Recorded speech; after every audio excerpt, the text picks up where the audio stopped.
But were there any shocks or surprises to you this time around for week 5? Yeah, I mean the Saints kind of played a pretty complete football game. Spencer Rattler actually looked pretty decent.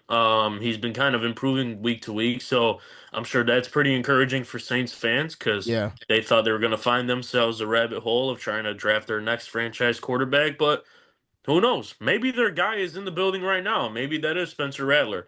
I will say for the Cowboys, it was I'm sure it was nice for them to find themselves back in the win column and putting up Yes. some points. Yes. Um, Granted, the Jets haven't been the best team this year. I think No, I that's think they're still also the only winless team, but it's because their defense is terrible. yeah, and I mean, just a lot of different aspects. When we talk about bringing in a new head coach that hasn't been a head coach before, it takes a while to establish identity, and I think that's somewhat of a power struggle we're seeing in New York with the Jets and Aaron Glenn. So, no doubt in my mind they could turn that around. They have the skill players there. I think Justin Fields is definitely still capable of leading that team, and all of some I of the mean, skill players that they do he's been have. playing well. The defense has just been bad. Their Yeah, defense has I've not been I've able seen to.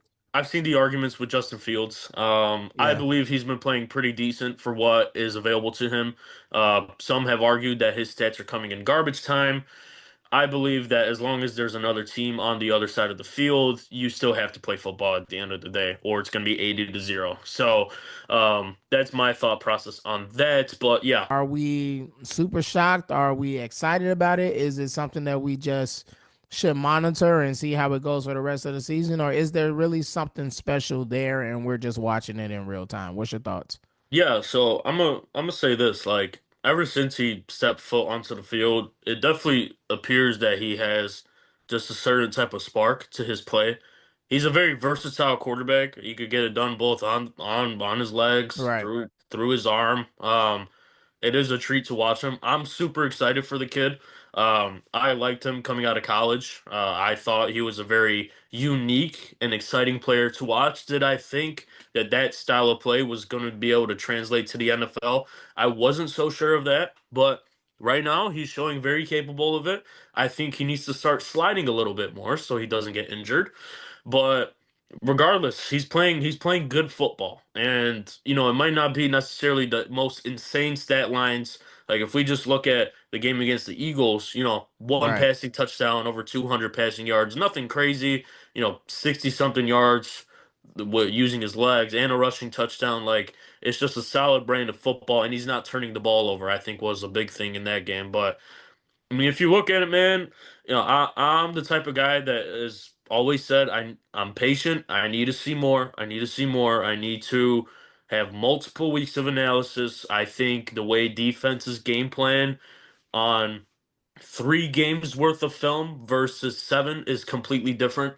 I think there's a lot more adjustments that teams are able to make after having more film. So, Yeah, I um, agree.